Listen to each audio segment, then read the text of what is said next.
भक्तजनों, आज आप सुने सावन पूर्णिमा व्रत कथा। सावन पूर्णिमा का महत्व बहुत अधिक माना जाता है। भगवान शिव का प्रिय सावन का महीना भक्तों के लिए बहुत अधिक महत्व रखता है। इसलिए भगवान शिव के भक्त ने केवल सावन के सभी सोमवार का व्रत करते हैं, बल्कि सावन पूर्णिमा को भी पूजन भक्ति के लिए विशेष मानते हैं। सावन पूर्णिमा पर केवल पूजा ही नहीं, व्रत का भी खास महत्व है। सावन पूर्णिमा की इस रिपोर्ट में आपको बताए गए सावन पूर्णिमा व्रत कथा। प्राचीन कथा के अनुसार एक नगर था, उसमें तुंगध्वज नाम का राजा राज करता था। तुंगध्वज राजा को जंगल में शिकार करने का बहुत शौक था। एक दिन राजा जंगल में शिकार करने गया। शिकार करते करते बहुत थक गया। थकन दूर करने के लिए एक बरगद के पेड़ के नीचे बैठ गया। वहाँ उसने देखा कि काफ़ी सारे लोग इकट्ठा होकर सत्यनारायण भगवान की पूजा कर रहे हैं। राजा को सवाए पर इतना अभिमान था कि ना उसने भगवान को प्रणाम किया और ना वो कथा में गाया और ना ही प्रसाद लिया। प्रसाद देने पर भी ना खाकर अपने नगर को लौट आया। नगर में आकर राजा ने देखा कि दूसरे राज्य के राजा ने उसके राज्य पर हमला कर दिया है। राजा ने अपने राज्य का ऐसा हाल देखकर तुरंत समझ गया कि सत्यनारायण भगवान और उनके प्रसाद का निरादर करने से ऐसा हुआ है। अपनी भूल का आभास होते ही राजा दौड़ कर वापस उसी जंगल में बरगद के पेड़ के नीचे आया, जहाँ लोग भगवान सत्यनारायण की कथा कर रहे थे। वहाँ पहुँच कर राजा ने प्रसाद मांगा और अपनी भूल के लिए माफ़ी मांगी। पश्चाताप करते देखा राजा को भगवान सत्यनारायण ने माफ़ कर दिया, जिसके फल स्वरूप भगवान के आशीर्वाद से उसके राज्य में सब कुछ पहले जैसा हो गया। भगवान सत्यनारायण की कृपा से राजा ने लंबे समय तक राज्य संभाला और सरक लोक को गमन कर गया। मानता है कि सावन पूर्णिमा की कथा को पढ़ने सुनने मात्रा से मनोकामनाओं की पूर्ति होती है। कहा जाता है कि यह कथा वाजपेयी यज्ञ का फल देने वाली है। आज आप सुने पूर्णिमा का संपूर्ण व्रत कथा। पूर्णिमा व्रत कथा द्वार पर योग में एक समय की बात है कि यशोदा जी ने कृष्णा से कहा, हे कृष्णा, तुम सारे संसार के उत्पन्न करता, पोषण और उसके संहार करता हो। आज कोई ऐसा व्रत मुझसे कहो जिसके करने से मृत्युक लोक में स्त्रियों को विधवा होने का भय ना रहे और यह व्रत सभी मनुष्यों की मनोकामना पूर्ण करने वाला हो। श्री कृष्ण कहने लगे, हे माता, तुमने अति सुंदर प्रश्न किया है। मैं तुमसे एक ऐसा ही व्रत को विस्तार से कहता हूँ। सौभाग्य की प्राप्ति के लिए स्त्रियों को अर्थात 32 पूर्णिमाओं का व्रत करना चाहिए। इस व्रत को करने से स्त्रियों को सौभाग्य संपत्ति मिलती है। यह व्रत अचल सौभाग्य को देने वाला है और भगवान शंकर के प्रति मनुष्य मात्रा की भक्ति को बढ़ाने वाला है। दशोदा जी कहने लगी, हे कृष्णा, सर्वप्रथम इस व्रत को मृत्युक लोक में किसने किया था? इसके विषय विस्तार पूर्वक मुझसे कहो। श्री कृष्णा जी कहने लगे कि इस भूमंडल पर एक अत्यंत प्रसिद्ध राजा चंद्रहास से पालित अनेक प्रकार के रत्नों से परिपूर्ण कार्तिक नाम की एक नगरी थी। वहाँ धनेश्वर नाम का एक ब्राह्मण था और उसकी स्त्री अति सुशील रूपवती थी। दोनों ही उसने नगरी में बड़े प्रेम से साथ रहते थे। घर में धन धनाए आदि की कोई कमी नहीं थी। उनको एक ही बड़ा दुख था, उनके कोई संतान नहीं थी, जिस वजह से वो बहुत दुखी रहते थे। एक दिन एक बड़ा तपस्वी योगी उस नगरी में आया। वो योगी बाकी सभी घरों से भिक्षा मांगकर भोजन किया करता था, लेकिन उस ब्राह्मण के घर से भिक्षा नहीं मांगा करता था।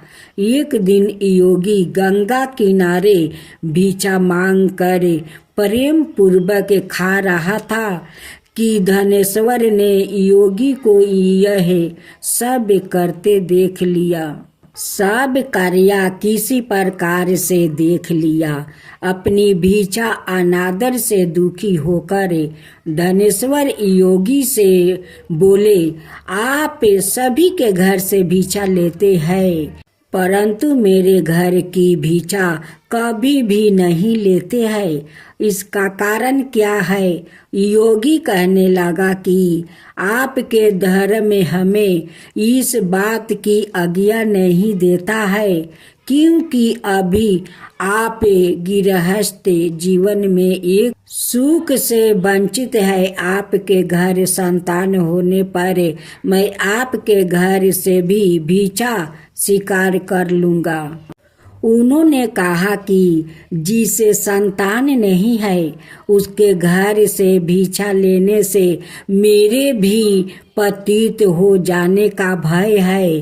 धनेश्वर यह सब बात सुनकर बहुत दुखी हुआ और हाथ जोड़कर योगी के पैरों पर गिर पड़ा और दुखी मन से कहने लगा कि आप मुझे संतान प्राप्ति के लिए उपाय बताइए। आप सब ज्ञान है, मुझ पर अवश्य ही यह कृपा कीजिए। धन की मेरे घर में कोई कमी नहीं है, लेकिन मैं संतान ना होने के कारण अत्यंत दुखी हूँ। आप मेरे इस दुख का हरण कीजिए। यह सुनकर योगी कहने लगे, तुम चंडी की आराधना करो। घर पहुंचकर उन्होंने यह सारी बातें अपनी पत्नी को बताई और खुद वन में चला गया। वन में पहुंचकर उसने चंडी की आराधना की और उपवास की। चंडी ने 16 दिन उसको सपने में दर्शन दिया और कहा कि हे धनेश्वर, जा, तेरे पुत्रा होगा, लेकिन उसकी आयु सिर्फ 16 बरस होगी। 16वां बरस की आयु में ही उसकी मृत्यु हो जाएगी। अगर तुम दोनों स्त्री और पुरुष से 32 पूर्णिमाओं को व्रत करोगे तो यह शीघ्र आयु हो जाएगा। जितनी तुम्हारा सामर्थ्य हो उतने अच्छे के दिए जलाकर शिव जी का पूजन करना, लेकिन पूर्णमासी 32 ही होनी चाहिए। सुबह होती ही तुम्हें इस स्नान के पास एक आम का पेड़ दिखाई देगा। उस पर चढ़कर एक फल तोड़कर अपने घर चले जाना, अपनी स्त्री का इस बारे में बताना। सुबह स्नान होने के बाद वो स्वच्छ होकर शंकर जी का ध्यान करके उस फल को खा लेना। तब शंकर भगवान की कृपा से उसको गर्भ हो जाएगा।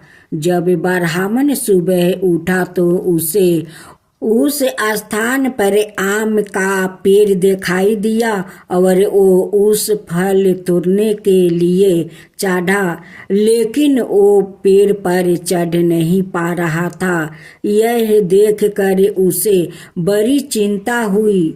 उसने भगवान गणेश की उपासना की और कहा, हे दयानिधि, आपने भक्तों के विघ्नों का नाश करके उनके मंगल कार्य को करने वाले, दृष्टि का नाश करने वाले, रिद्धि सिद्धि देने वाले आप मुझे इतना बल दीजिए कि मैं अपनी मनोकामना पूरी कर सकूं। इसके बाद वो पेड़ से फल तोड़कर अपनी पत्नी के पास पहुंचा। उसकी पत्नी ने अपने पति के कहे अनुसार इस फल को खा लिया और वो गर्भवती हो गई। देवी की कृपा से उसे बहुत सुंदर पुत्र पैदा हुआ। उसका नाम उन्होंने देवी दास रखा। माता पिता के हर्ष और शोक के साथ वो बाल बढ़ने लगा। भगवान की कृपा से बालक बहुत ही सुंदर था, सुशील और पढ़ाई लिखाई में भी बहुत ही निपुण था। दुर्गा जी के कथा अनुसार उनकी माता से पूर्णमासी का व्रत रखा। जैसे ही 16वां वर्ग लगा, दोनों पति पत्नी बहुत दुखी हुए, कहीं उनके पुत्रा की मृत्यु न हो जाए। उन्होंने सोचा कि अगर उनके सामने यह सब हुआ तो वो कैसे देख पाएंगे। तभी उन्होंने देवी दास के मामा को बुलाया और 1 बरस के लिए देवी दास को काशी में पढ़ने के लिए भेज दिया। 1 बरस के बाद उसे वापस लेकर आ जाना। देवी दास अपने मामा के साथ एक घोड़े पर सवार होकर चल दिया। उसके मामा को भी यह बात पता नहीं था। दोनों पति पत्नी से 32 पूर्णमासी का व्रत पूरी किया। दूसरी तरफ मामा और भांजा दोनों रात गुजारने के लिए रास्ते में एक गांव में रुका। उस दिन उस गांव में ब्राह्मण की कन्या का विवाह होने वाला था। जिस धर्मशाला में वर और बारात के बाकी लोग रुके हुए थे, उसी धर्मशाला में देवी दास और उसका मामा ठहर गया। उधर कन्या को तेल आदि चढ़ने के बाद जब लगन का समय आया तो वर की तबीयत खराब हो गई। वर के पिता ने अपने परिवार वालों से विचार करके कहा कि यह देवी दास मेरे पुत्रा जैसा ही है, मैं इसके साथ लगन कर दूं और बाद में बाकी सारे काम मेरे बेटे के साथ पूरा हो जाएंगे। ऐसे कहने के बाद वर के पिता देवी दास को मांगने के लिए उसके मामा के पास गए और उन्होंने सारी बात बताई। मामा ने कहा कि कन्या दान में जो कुछ भी मिलेगा वो हमें दे दिया जाएगा। वर के पिता ने बात स्वीकार कर लिया। इसके बाद देवी दास का विवाह कन्या के साथ संपन्न हो गया। इसके बाद वो अपनी पत्नी के साथ भोजन ना कर सका और मन में विचार करने लगा कि ना जाने यह किसकी पत्नी होगी। यह सोचकर उसकी आंखों में आंसू आ गया। तब बंधु ने पूछा कि क्या बात है, आप उदास क्यों है। तब उसने सारी बात पत्नी को बता दिया। तब कन्या कहने लगी, यह ब्रह्म विवाद के विपरीत है। आप ही मेरे पति है, मैं आपकी ही पत्नी रहूंगी, किसी अन्याय की कभी नहीं। तब देवीदास ने, ऐसा मत करिए, क्योंकि मेरी आयु बहुत कम है, मेरे बाद आपका क्या होगा। लेकिन उसकी पत्नी नहीं मानी और बोली, स्वामी आप भोजन कीजिए। दोनों रात में सोने के लिए चले गए। सुबह देवीदास ने पत्नी को 4 नागों से जरी एक औंठी दी और एक रूमाल दिया और बोला कि हे प्रिया, इसे लो और संकेत समझ कर अस्थिर चित हो जाओ। मेरे मरण और जीवन जानने के लिए एक पुष्पा बटिका बना लो, उसमें सुगंधी वाली एक नौ मल्लिका लगा लो, उसके प्रतिदिन जल से सींचा करो और आनंद के साथ खेलो कूदो। जिस समय और जिस दिन मेरा परंत होगा, उस दिन यह फूल सूख जाएंगे। जब यह फिर से हरे हो जाए तो जान लेना मैं जीवित हूँ। यह समझ कर वो वहाँ से चला गया। इसके बाद जब वर और बाकी बाराती मंडप में आए तो कन्या ने उसे देख कर कहा कि यह मेरा पति नहीं है, मेरे पति वहाँ है जिनका साथ रात में विवाह हुआ है, इसके साथ मेरा विवाह नहीं हुआ है। अगर यह वही है तो यह बताए कि मैंने इसको क्या दिया है। साथ ही कन्या दान के समय आभूषण मिले उन्हें दिखाई। कन्या की यह सारी बातें सुनकर वो कहने लगा कि मैं यह सब नहीं जानता। इसके बाद सारी बारात भी अपमानित होकर लौट गए। भगवान कृष्णा बोले, हे माता, इस प्रकार देवीदास काशी चला गया। कुछ समय जब बीत गया तो वो एक सर्प उसको डांसने के लिए वहाँ आया, लेकिन वो उसको काट नहीं पाया क्योंकि उसकी माता ने पहली ही 32 पूर्णिमा का व्रत कर लिया था। इसके बाद खुद काल वहाँ पहुँचा। भगवान की कृपा से तभी वहाँ माता पार्वती और भगवान गणेश आ गए। देवीदास को मूर्छित दशा में देखकर माता पार्वती ने भगवान शिव से प्रार्थना की कि महाराज, इस बालक की माता ने पहले ही 32 पूर्णिमा का व्रत कर लिया है, आप इसको प्राण दे दे। भगवान शिव ने माता पार्वती के कहने पर उसे प्राण दान दे दिया। उधर उसकी पत्नी उसके काल की प्रतीक्षा कर रही थी।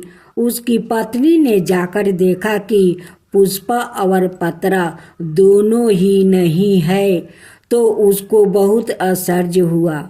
और जब उसने देखा कि पुष्पा बटिका फिर से हरी हो गई है तो वो समझ गई कि उसका पति जीवित हो गया है। इसके बाद वो बहुत ही प्रसन्न होकर अपने पिता से कहने लगी कि मेरे पति जीवित है। उन्होंने ढूंढने जब 16वां बरस व्यतीत हो गया तो देवीदास भी अपने मामा के साथ काशी चल दिया।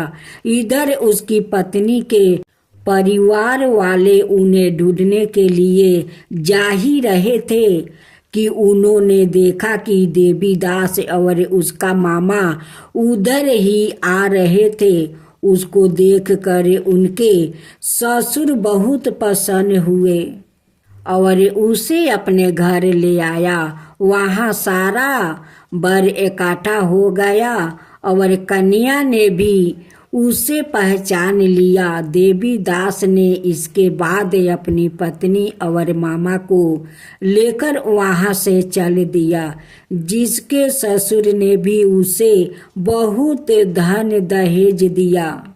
जब वो अपने घर की तरफ चल रहा था तो उसके माता पिता को लोग ने खबर कर दिया, तुम्हारा पुत्रा देवीदास अपनी पत्नी और मामा के साथ आ रहा है।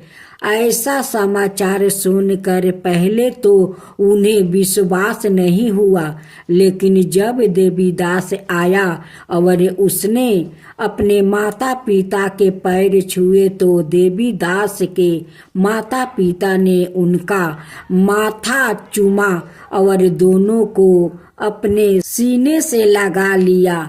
दोनों के आने की खुशी में धनेश्वर ने बहुत दान दक्षिणा ब्राह्मणों को दिया। श्री कृष्णा जी कहने लगे कि इस तरह धनेश्वर को 32 पूर्णिमा का व्रत के प्रभाव से संतान प्राप्ति हुआ। जो स्त्री इस व्रत को करती है वो जन्म जन्मांतरों तक विधवा का दुख नहीं भोगती है और सदाए सौभाग्यवती रहती है। यह मेरा वचन है। यह व्रत संतान देने वाला और सभी मनोकामनाओं को पूर्ण करने वाले है। जय शिवा ओमकारा, प्रभु हरे शिवा ओमकारा, ब्रह्मा विष्णु सदा शिव अर्धंगिनी धारा। ओम जय शिवा ओमकारा, एकानन चतुरानन पंचानन राजे, शिव पंचानन राजे, हंसासन गरुड़ासन विषवाहन साजे। ओम जय शिवा ओमकारा, दो भुज चार चतुर भुज दस भुज अति सोहे, तीनों रूप निरखता त्रिभुवन जन मोहे। ओम जय शिवा ओमकारा, अक्षर माला बने माला मंगी माला तारी, चंदन मृग मद सोहे बोले सुभिकारी।